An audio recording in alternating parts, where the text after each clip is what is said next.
Bonjour à tous et merci de nous rejoindre pour Ici l'Europe. Chypre est encore à la une de l'actualité puisqu'on en sait un peu plus sur le plan de sauvetage à 10 milliards d'euros de l'Union européenne envers cette île et puis surtout sur ses contreparties. Dans la foulée, mardi dernier, le ministre des Finances, Michaelis Sarris, a donné sa démission. Nouveau rebondissement dans une affaire qui en comporte de très nombreux. Alors, nous interrogerons dans quelques minutes pour la seconde partie le tout nouveau ministre des Affaires européennes, Thierry Repentin, sur cet aspect chypriote et puis d'autres aspects de l'actualité européenne. Mais tout de suite, on commence effectivement avec l'île de Chypre. Sa gestion catastrophique pour ce qui est d'un plan de sauvetage très médiatisé. Marios Lysiotis, bonjour. Bonjour. Vous êtes ambassadeur de Chypre à Paris et vous êtes en notre compagnie aujourd'hui. En compagnie aussi de Sylvie Goulard. Bonjour. Bonjour. Députée européenne chez les libéraux et démocrates françaises. Donc, on a envie de vous demander quelles leçons vous retenez à ce jour de cette crise qui semblait passer, dont on voit qu'il y a encore des rebondissements en cours? Oui, d'abord, si vous me permettez une remarque, je ne crois pas qu'il faut donner beaucoup plus d'importance ou dramatiser la démission du ministre des Finances. Il a lui-même expliqué les raisons. Je connais personnellement, j'ai eu l'opportunité de connaître personnellement monsieur le ministre, monsieur Sarris, qui est une personne avec des exigences morales très élevées. Et il a expliqué lui-même hier qu'une des raisons, la raison la plus importante pour laquelle il a démissionné, c'était le fait que, ayant été directeur d'une des banques, Laiki Bank, pendant une période, alors qu'il y a une enquête qui commence à être menée. Sur cette banque qui est liquidée donc à la suite, voilà, une des exigences du plan de sauvetage européen. Hein. Voilà, donc c'est la raison principale pour laquelle il a mis, si vous voulez, sa démission au président de la République. C'est aussi lui qui avait négocié lors de tous les Eurogroupes les plans de sauvetage. Il y en a eu un premier qui a été tout à fait dénoncé par la population et le Parlement, un second par le Parlement européen. Voilà, un second sur lequel on s'interroge, c'est toujours M. Sarris qui était aux commandes dans ces Eurogroupes. Oui, bon, on a un ministre des Finances qui démissionne et apparemment une commission d'enquête qui a été créée. Moi, je n'ai pas de raison d'interférer avec la justice chypriote à M. Sarris de se défendre s'il le juge utile. En tout cas, ce qui est certain, c'est qu'effectivement, dans un pays dont la classe politique n'est pas extrêmement nombreuse, on voit que quelqu'un qui a été directeur d'une des banques qu'on oblige à fermer dans la crise est ministre des Finances. Bon, ça peut aussi poser un certain nombre de difficultés, il ne faut pas être naïf. Oui, mais vous permettez aussi que je dise quelque chose dessus, un élément supplémentaire. Si je ne me trompe pas, c'est M. Sarris. Il a été aussi ministre des Finances dans un gouvernement précédent et il a été ministre des Finances pendant la négociation de l'entrée de Chypre à l'euro. Si ma mémoire est C'était bonne, en 2008. Hein. Donc aujourd'hui, effectivement, on est un peu à l'heure des comptes. Les dirigeants européens qui n'ont pas vu venir un certain mécontentement à Chypre dans un premier plan qui voulaient taxer l'ensemble des dépôts, y compris les plus petits. Est-ce qu'ils ont été particulièrement aveugles? Nous reposons toujours sur l'espèce de fiction qu'il va y avoir 17 gouvernements nationaux qui vont bien mettre la maison en ordre, qui vont faire le ménage, et que cette addition de politique locale va faire une politique européenne. On vous dit qu'ils n'ont rien vu venir.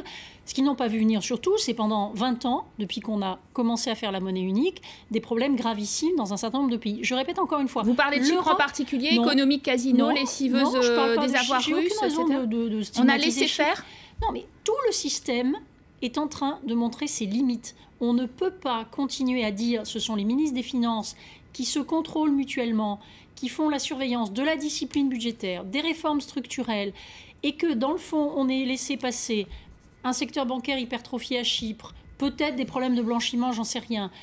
En Espagne, une économie qui était fondée sur une bulle immobilière, comme en Irlande.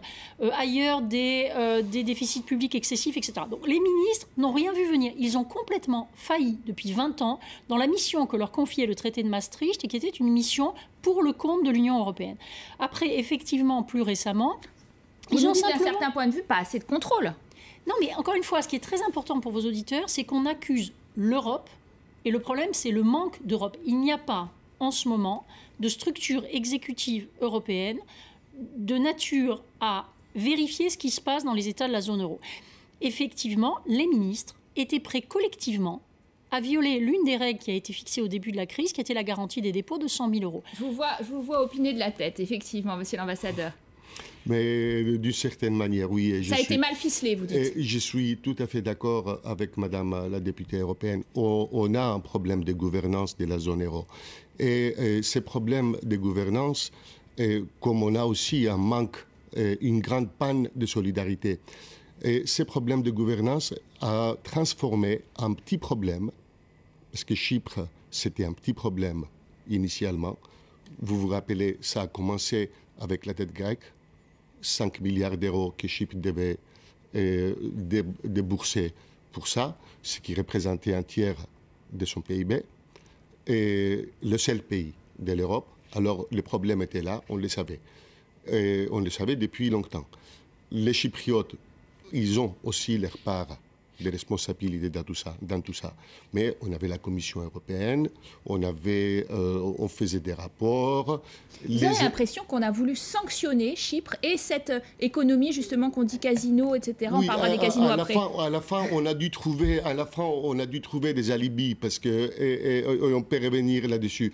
Mais là, si vous voulez, cette économie casino pendant très très longtemps, et avant la crise de la dette grecque et avant l'exercice de la solidarité. Pas seulement elle marchait, les agences de notation donnaient aux banques chypriotes 3A, l'économie chypriote par Standard & Poor's. Il n'y a pas de règles. Les marchés aussi, ça leur plaît. Il n'y a pas que l'Union européenne. L'ambassadeur n'a pas tort de dire qu'on a eu une gouvernance fondée sur la règle et la surveillance des ministres des Finances. Les marchés ont failli.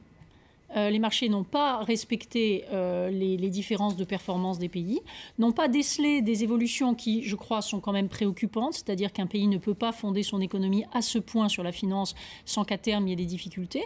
Et collectivement, on a fermé les yeux gentiment sur tout ça. On n'a pas eu à cœur de défendre notre monnaie. Chacun a considéré que la monnaie, c'était l'affaire des autres. Là où, si je peux me permettre, monsieur l'ambassadeur, je ne suis pas tout à fait d'accord, c'est sur la solidarité.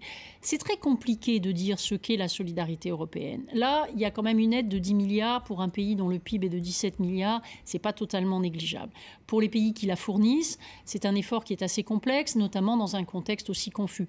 La solidarité, à l'époque où tout allait bien et où il fallait faire des réformes et être vigilant, même des pays comme la France n'en ont pas fait preuve. Donc, je crois qu'il faut faire très, très attention à ne pas s'envoyer à la figure des reproches en termes de solidarité, parce que dans le fond, on est tous dans le même bateau. Justement, rappelons pour nos téléspectateurs tous les détails de ce nouveau plan de sauvetage scellé à l'Eurogroupe, fameux Eurogroupe du 25 mars. On regarde. Un protocole d'accord qui redessine l'avenir de Chypre. L'île bénéficiera d'un prêt international de 10 milliards d'euros assorti d'un intérêt de 2,5%, un prêt de 22 ans que Nicosie commencera à rembourser dans 10 ans.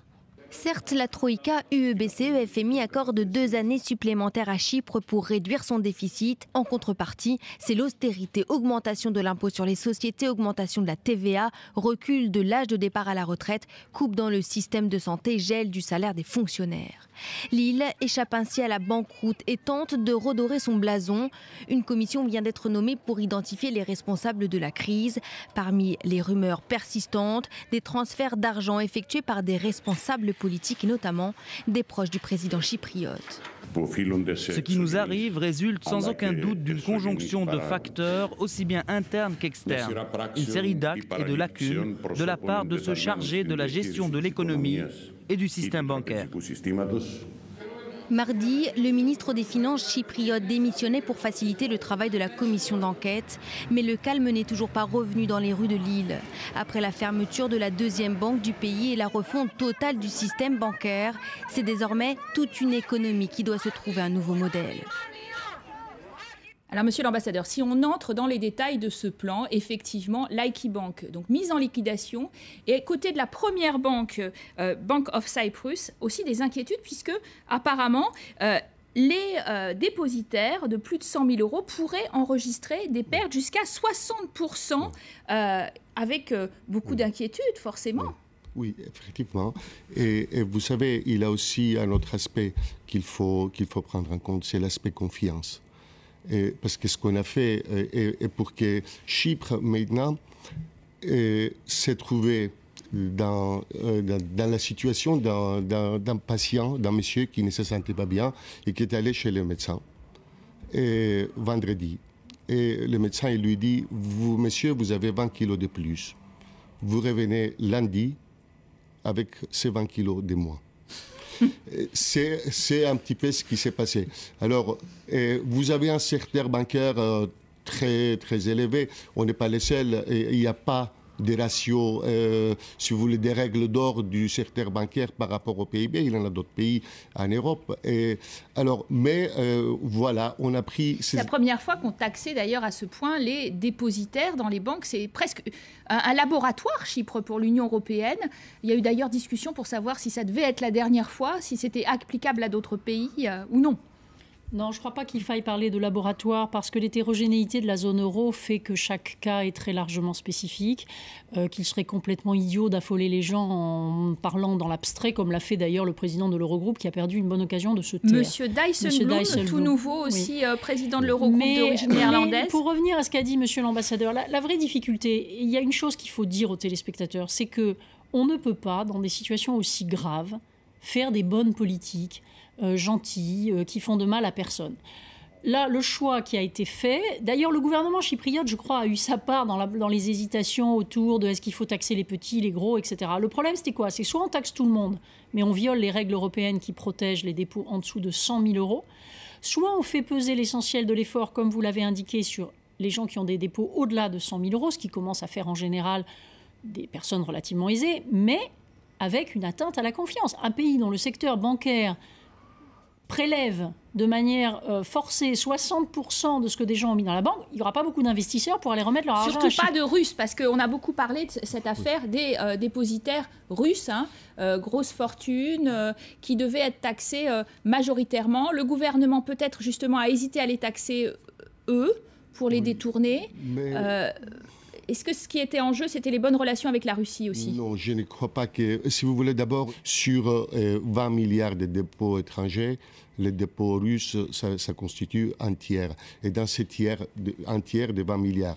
Donc, et dans ces tiers, il n'y a pas que des oligarques, il y a des entreprises russes tout à fait légitimes, même des filiales de compagnies d'État. Chypre présente un environnement idéal et une position idéale pour faire des transactions internationales. On n'a pas cherché à jouer sur les deux tableaux parce que M. Saris, précisément, est allé à Moscou aussi demander un peu d'aide. Est-ce qu'il y a eu un bras de fer géopolitique entre la Russie et l'Union européenne pour savoir qui récupérerait Chypre? M. l'ambassadeur fait très bien son métier, mais un tiers des dépôts russes dans des banques européennes dans un pays, c'est quand même quelque chose d'assez important. Un autre élément qui est quand même très important, qui a été souligné, c'est l'impact de la crise en Grèce sur l'économie chypriote. Les personnes qui disaient avec beaucoup de facilité il y a 2 ans, contrairement à ce que disait la Banque centrale, il n'y a qu'à restructurer la dette grecque. Ça veut dire quoi restructurer? Ça veut dire qu'il y a des créanciers qui boivent le bouillon, qui perdent leur argent. En l'occurrence, les banques chypriotes ont perdu beaucoup d'argent à cause de la manière dont la crise grecque a été réglée. Mais encore une fois, moi, je ne veux pas faire miroiter qu'il y aurait une manière... Il y a des procédures. J'espère qu'on dira un mot de la démocratie. Moi, ce qui me manque dans cette affaire, dans la manière dont travaille l'Eurogroupe, c'est qu'on ne demande jamais l'avis des personnes concernées, c'est que les peuples européens ne discutent pas entre eux. Ça, c'est la vraie question. Après, sincèrement, pour gérer des désastres pareils, il n'y a pas non plus de solution idéale et délicate. Alors, monsieur l'ambassadeur, il y a quand même effectivement une enquête approfondie qui doit être menée suite à la publication par la presse d'une liste de prêts octroyés à des personnalités politiques proches de l'ancien président qui était, on s'en souvient, plutôt communiste, et proche du nouveau président aussi, monsieur Anastasiades, donc des listes qui sont publiées. Est-ce qu'on va remonter à la source pour savoir s'il y a eu des fuites dans tout ce processus et que si des gens ont retiré de l'argent vite, avant que les banques ne ferment? Oui, si vous voulez, une commission d'enquête a été nommée effectivement, mais avec un mandat beaucoup plus élargi que ça. Parce que vous savez, c'est vrai que dans la presse, on voit des listes et tout ça, mais c'est des listes qui sont dans la presse. On n'a pas des listes complètes, on n'a pas d'informations complètes, on ne connaît pas les circonstances. Parce que la vie économique à Chypre continuait jusqu'au 15 mars normalement. Et donc, la commission d'enquête, elle est chargée à faire beaucoup plus. On a dit, l'Union européenne, si vous voulez, nos partenaires ont commis des erreurs, peut-être dans la gestion de ces problèmes qui a été transformé finalement en crise et à la fin en catastrophe pour le peuple chypriote. On a aussi notre responsabilité. Et c'est cette responsabilité avec peut-être des fuites d'informations avant les Eurogroupes sur qu'est-ce qui se préparait en matière de dépôt. Oui, mais même la gestion... Vraiment, je n'ai pas d'informations là-dessus et je ne veux pas me substituer à la justice chypriote. Si c'est avéré, ce sont des conflits d'intérêts et c'est assez grave. C'est assez grave, d'autant plus que cela viendrait de responsables politiques qui devraient tout faire pour maintenir la confiance dans leur propre pays et leur propre système bancaire. Ce dont on aurait besoin en Europe, c'est de solutions qui sont débattues par tout le monde en même temps et que s'exprime une opinion majoritaire, comme elle peut s'exprimer au Parlement européen. Mais je ne viens pas prêcher pour une paroisse, mais c'est vraiment le fait que chacun reste dans son petit coin avec son ministre, son Parlement, sans que les citoyens européens prennent conscience de leur responsabilité commune pour l'euro, qui fait qu'on en est là. Et très sincèrement, est-ce que l'euro a été endommagé? Est-ce qu'il est en danger depuis cette crise chypriote, qui a été une crise morale aussi? Écoutez, endommagé, Chypre n'était pas un problème systémique de la zone euro. Mais de l'autre côté, la façon dont on a géré cette crise a laissé ses séquelles. Personne ne pourra me convaincre qu'à la prochaine crise, problème, frayeur, les citoyens européens ne vont pas immédiatement penser à ce qui s'est passé à Chypre. Qu'il n'y avait pas de pilote dans l'avion de la zone euro, peut-être aussi. Oui. Et qu'ils agiront en conséquence. C'est-à-dire qu'on a rajouté maintenant un autre élément. Peut-être on va toucher notre déposant. Même le fleuriste auquel j'étais samedi, il était au courant de la situation et il réfléchissait ce que ça voulait dire pour lui. Merci à vous d'avoir participé à ce débat. Merci à vous de l'avoir suivi. Vous restez bien sûr avec nous pour la seconde partie de ce programme où notre grand invité sur ce thème, sur d'autres thèmes européens aussi, est le tout nouveau ministre des Affaires européennes en France, Thierry Repentin. Un poste assez fragile puisqu'il change pratiquement tous les ans. Il nous en dira plus. À tout de suite, juste après la pause.